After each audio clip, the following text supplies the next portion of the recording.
Miss হবে না আপনার পছন্দের টিভি শো। দেখুন জি5 অ্যাপে একদম ফ্রি। শীতকালে গরম গরম পকোড়া আর ওই কফি খুব ভালো, ডেডলি কম্বিনেশন। গরম গরম পকোড়া, হঠাৎ করে সুর পাল্টে গেল কেন?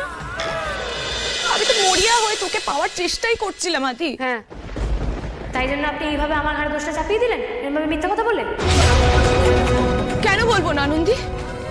তুমি কি করেছো? তুমি আদিকে আমার থেকে দূরে সরিয়ে নিয়ে গেছো।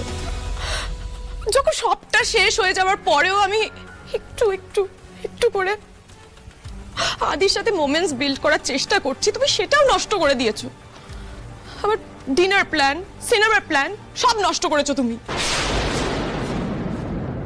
এত রাগ হচ্ছিল না, আমি কি করবো, আমার মাথা ঠিক ছিল না। আদি আদি তুই আমার কথাটা একটু বোঝ। আমি কি চেয়েছিলাম বল? আমি তো শুধু তোর পাশে বসে একটু সিনেমা দেখতে চেয়েছিলাম, এর বেশি তো কিছু চাইনি। আর আনন্দি কি করলো? আনন্দি এসে আমার গায়ে রসগোল্লার রস ফেলে দিল। আমি বাথরুমে গেলাম, সেখানে পর্যন্ত দরজা আটকে দিল। আমাকে ইনস্টিগেট করেছে আদি, ও ইনস্টিগেট করেছে বলেই আমি এগুলো করতে বাধ্য হয়েছি। তোকে ভালোবেসে, শুধুমাত্র তোকে ভালোবেসে, তুই বল না ভালোবাসা কি পাপ, অন্যায়? আমি ভুল করেছি বল? চুপ করে আছিস কেন? কিছু আনন্দি তো ওকে ফাইন। আনন্দি তুই তোর কর্তব্য ধুয়ে জল খা, কিন্তু একটা কথা শুনে রাখ আদি, তোকে একদিন বুঝতেই হবে, তোকে না আমার থেকে বেশি ভালো আর কেউ বাসেনি। তিতির তোকে সব থেকে বেশি ভালোবাসে আর ভালোবেসে যাবে, এটা একদিন তোকে বুঝতে হবে, তুই বুঝবি।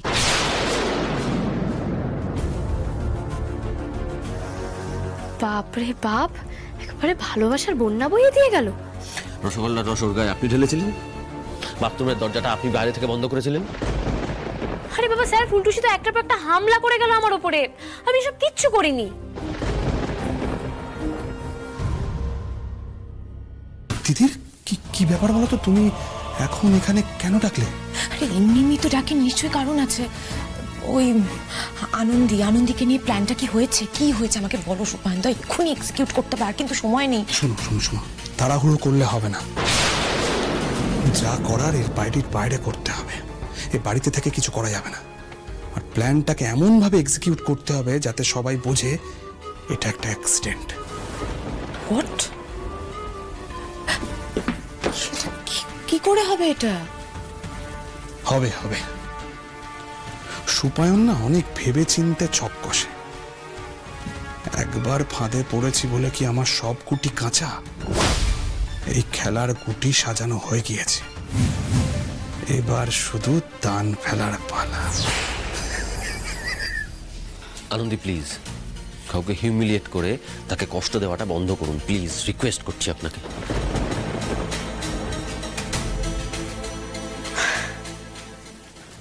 কপাল,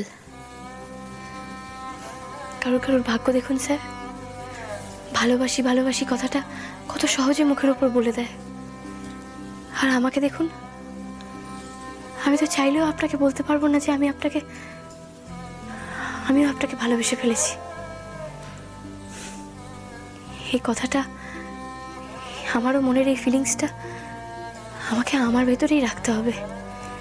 আমি এটা আমার বুকের মধ্যে নিয়ে মরে যাব, তবু আপনাকে বলতে পারবো না যে ভালোবাসি।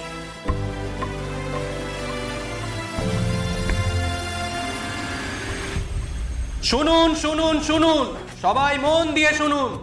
আগামীকাল আমাদের মৈত্রী সংঘ ক্লাব থেকে যে পিকনিকের ব্যবস্থা করা হয়েছে, তাতে যারা এখনো নাম লেখাননি তাদের বলা হচ্ছে আর দেরি করবেন না, এক্ষুনি আসুন আর আমাদের এখানে এসে নামটা লিখিয়ে যান। পাড়ার সবাই মিলে একটা শীতের দিন কাটানোর সুযোগ এভাবে হাতছাড়া করবেন না। ঠাম্মি, তুই শুনলে কি বললো? পাড়ায় পিকনিক মানে ঠাম্মি, ওমা শীতকালে পিকনিক মানে তো কড়াইশুটির কচুরি, কমলা লেবু, ওয়াও ঠাম্মি, পাড়া সবাই মিলে কত আনন্দ হতো বলো। হ্যাঁ, সেটাও আনন্দ হতো। তোকে যখন খুঁজে পাওয়া যাচ্ছিল না দিদি, তখন ওই পাড়ার লোকগুলো বাড়ি বয়ে এসে তাদের কত অভিযোগ আমাদের সম্পর্কে। তো ওদের সঙ্গে ওই চড়ি ভাতিটা করলে মন্দ হতো না, ওদের মান অভিমান আর কিছু থাকতো না। ভালো হতো বলো ঠাম্মি। আবার গুজুর প্রচুর। হ্যাঁ, তা বলছি নতুন প্ল্যান নাকি? আচ্ছা বলে রাখি, বাড়ির সিচুয়েশন কিন্তু চেঞ্জ হয়নি। হ্যাঁ, বাড়ির সিচুয়েশন চেঞ্জ হয়নি বলেই তো আমরা প্ল্যান করছি, তাই না ঠাম্মি? এমন একটা প্ল্যান করছি যে প্ল্যানেতে আমরা, আপনারা, ইনক্লুডিং বাবা, মানে আনন্দী কি বলো তো, তোমরা সকালে চাটা কিছু খাও না নাকি? এই শোনো না, আমার রুমে একটু ব্ল্যাক কফি পাঠিয়ে দাও না, উইদাউট সুগার। হ্যাঁ, সে কেন খাবো না? আমরা চা কফি সবই খাই, তবে আপনার মতো উইদাউট সুগার দিয়ে খাই না, উইথ সুগার খাই। কি হয় তাহলে সকাল সকাল না মন আর মুখ দুটোই খুব মিষ্টি থাকে। তা তিতির ম্যাডাম, আপনি না আমাদের এই বাড়িরই একজন, তা আপনি ওপরে বসে বসে চা কফি খাবেন? নিচে আসুন, আমাদের সাথে খাবেন।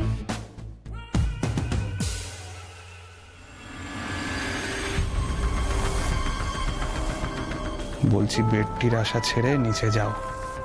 আনন্দী ঠাম্মির সঙ্গে পিকনিক নিয়ে আলোচনা করছে, তার মানে ও নিজের কবর নিজেই খুঁড়ছে। তুমি যাও, গিয়ে তুমি ওই পিকনিকের আলোচনায় ঢোকো, গিয়ে আরো উস্কে দাও। আনন্দীর কফিনের শেষ পেরেকটা পুঁতে দাও। যাচ্ছি।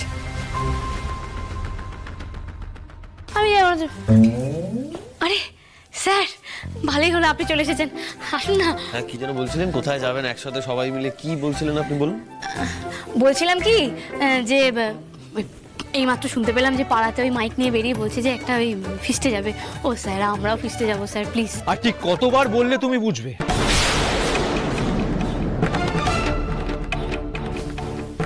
এই বাড়ির একটা নিয়ম শৃঙ্খলা আছে। এই বাড়ির মেয়েরা যেখানে সেখানে গিয়ে আনন্দ ফুর্তি করতে পারে না, তাদের একটা নির্দিষ্ট নিয়মের মধ্যে চলতে হয়। আর তুমি বলছো বাইরে গিয়ে ফিস্ট করবে? দাদা, বাইরে যাওয়ার কথা তো অনেক পরে আসছে, মানে পাড়া তো অনেক দূরের কথা, আমরা তো বাড়ির ভেতরেও আনন্দ করতে পারি না। তাই ভাবলাম ঠিক আছে, পাড়াবাদ বাড়ির সবাই মিলে যদি একটুখানি ফিস্ট করে যদি একটু আনন্দ করি, তাহলে ক্ষতি কি? আপনাদের দ্বারা কিছু হবে না। হেড অফ দ্য ডিপার্টমেন্টের কাছে বাবা হেড অফ দ্য ডিপার্টমেন্ট, আপনার কাছ থেকে না একটা পারমিশন লাগতো বাবা। পারমিশন? হ্যাঁ। কিসের পারমিশন? বলছিলাম কি যে ওই শীতকাল পড়েছে তো পাড়ায় তো সবাই পিকনিকে যাচ্ছে, আমরা পাড়ার সবার সাথে যাবো না, আমরা বাড়ির সবাই মিলে যদি একটু পিকনিকে যেতাম ভালো হতো না? এই শোনো মেয়ে, আমরা হচ্ছি ডাক্তার, আমাদের অনেক রকম কাজ থাকে। তোমাদের মতন ঘরে বসে ঘরের কাজ করলে হয় না। আর এই বাড়ির একটা নিয়ম কানুন আছে। আমি সব মানছি বাবা, কিন্তু বাবা এই বাড়িতে যা নিয়ম ছিল, এখন তো নিয়মের বাইরে অনেক কিছুই হয়, যেমন বাইরের কেউ সে তো এখন এই বাড়িতে এসে থাকছে। আর তাছাড়া বাবা, আপনারা ডাক্তার হতে পারেন, এবার ডাক্তার বলে কি আপনাদের কোনো মন নেই নাকি? ডাক্তার বলে একটু মটন ভাত খেতে নেই? ডাক্তার হলে কি একটুখানি ওই শীতকালে রোদের মধ্যে পিঠটা দিয়ে কমলা লেবু খেতে নেই? বলুন না বাবা, আপনার কি একটু ইচ্ছা করে না? হ্যাঁ, অবভিয়াসলি করে, আমার তো করে। শীতকালে গরম গরম পকোড়া আর ওই কফি খুব ভালো, ডেডলি কম্বিনেশন।